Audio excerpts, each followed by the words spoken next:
अगर हम राधा जी की बात करें और कृष्ण का जिक्र ना हो, यह तो संभव ही नहीं है, क्योंकि राधा और कृष्ण हमेशा से एक दूसरे के पूरक रहे हैं और एक ऐसे आत्मिक प्रेम की मिसाल है जो भौतिक सुखों से बहुत परे है। यूं तो राधा कृष्ण का प्रेम अनादिकाल से चला रहा है, पर द्वापर युग में जब भगवान नारायण ने कृष्ण रूपी अवतार लिया तो संसार को प्रेम का सही अर्थ समझने के लिए कृष्ण की ही अंश राधा ने यमुना के निकट रावल ग्राम में वृषभान और कीर्ति के यहाँ राधा रूप में जन्म लिया और जन्म के साथ ही राधा और कृष्ण की प्रेम कहानी शुरू हो जाती है।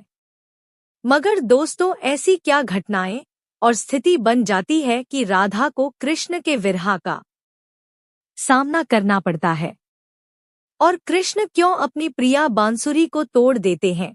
इन सब सवालों के जवाब हम इस वीडियो में जानेंगे।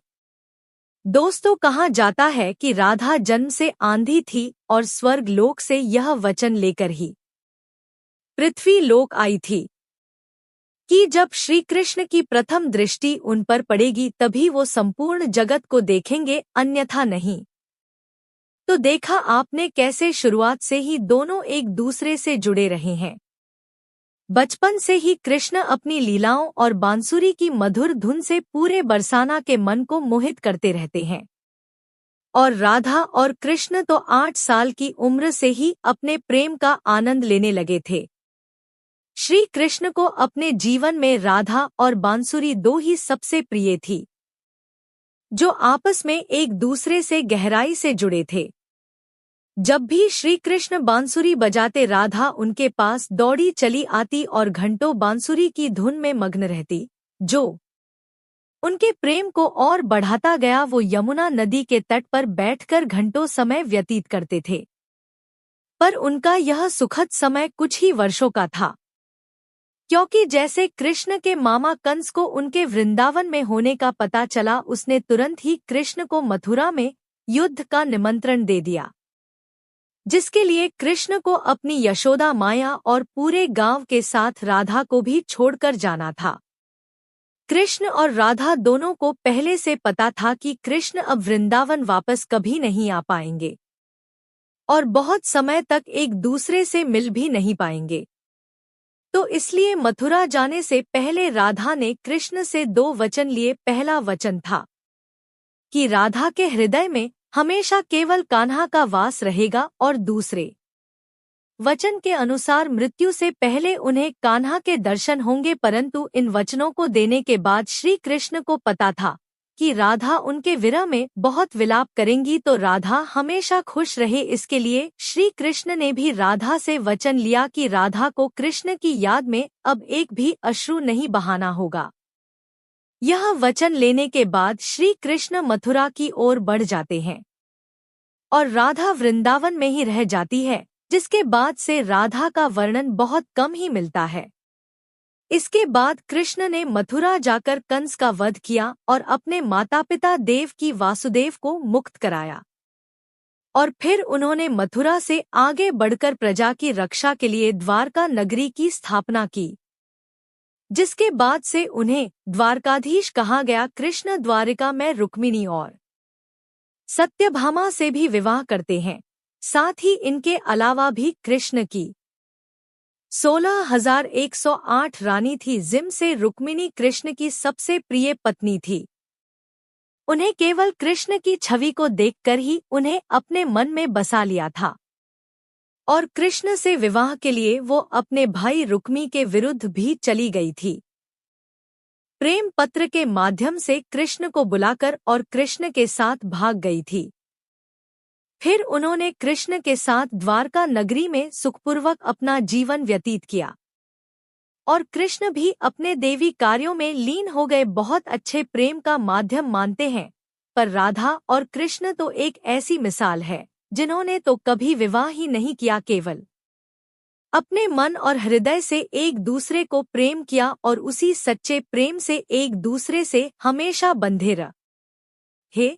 दोस्तों, राधा और कृष्ण के प्रेम की बहुत सी अलग अलग कथाएं हैं और उनमें से एक प्रचलित कहानी यह है कि श्री कृष्ण कभी कभी सोते ही राधे श्री राधे बोल पड़ते थे, जो श्री कृष्ण की रानियां को अच्छा नहीं लगता था। एक बार रुक्मिणी ने तो श्री कृष्ण से कहा कि ही प्रभु, प्रेम तो हम सब भी आपसे करते हैं, पर ऐसा राधा जी में क्या है जो आप सोते हुए भी उन्हें याद करते हैं।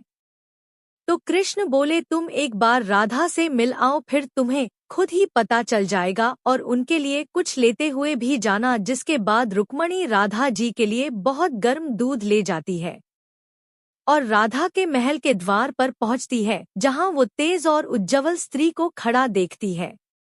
मैं तो उनसे पूछती है कि क्या आप ही राधा हो, तो वो कहती है, नहीं, मैं राधा नहीं, उनकी सेविका हूँ।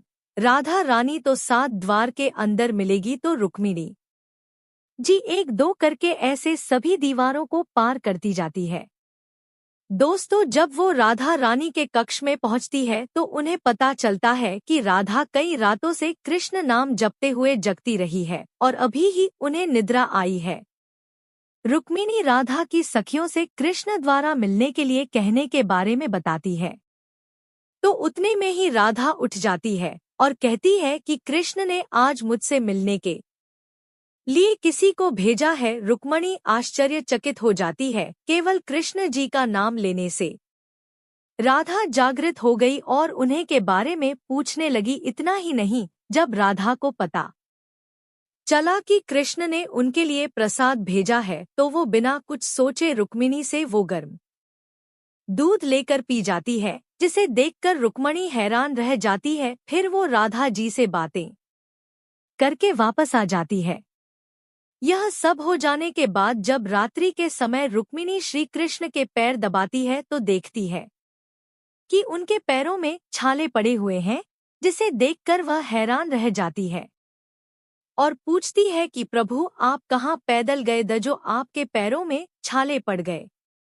कृष्ण बोले, आपने गलती से राधा जी को गर्म दूध पिलाया था, जो राधा एक ही बार में पी गई थी, जिससे उनके हृदय में छाले पड़ गए हैं और उनके हृदय में हमेशा मेरे चरण कमल विराजमान रहते हैं, जिससे मेरे पैरों में भी छाले पड़ गए। तब फिर रुक्मिणी को राधा और कृष्ण के प्रेम की पराकाष्ठा का पता चलता है कि प्रेम शरीर से नहीं आत्मा से होता है, जो हमेशा राधा के हृदय में कृष्ण के चरण कमल के रूप में विराजमान रहता है। एक कथा में आता है कि ब्रह्मा जी ने पृथ्वी लोक आकर वृंदावन में पहले राधा और कृष्ण का विवाह करवाया था, पर इसके बारे में ज्यादा जानकारी नहीं है।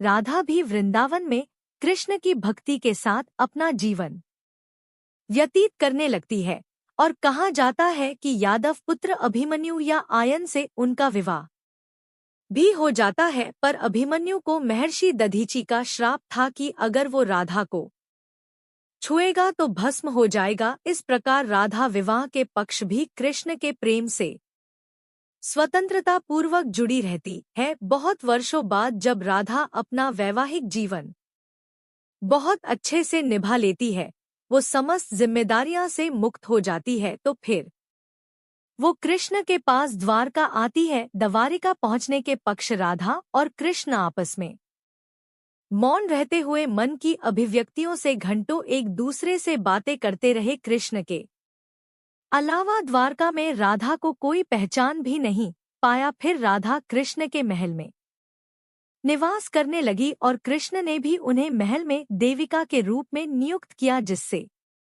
राधा महल में काम करने के साथ साथ समय मिलने पर कृष्ण की भक्ति और उनसे प्रेमपूर्वक बातें कर सकती थी। परंतु कृष्ण तो अब अपने राज्य के अन्य कार्यों में व्यस्त रहते थे। दूसरी ओर राधा अपने पुराने कृष्ण को ही याद करती थी। तो कृष्ण का पुराने दिनों जैसा साथ ना पाकर राधा का मन और अधिक व्याकुल रहने लगा और उन्हें डर सताने लगा कि कृष्ण की जो मनोहर छवि उनके हृदय में है वो कहीं धूमिल ना हो जाए।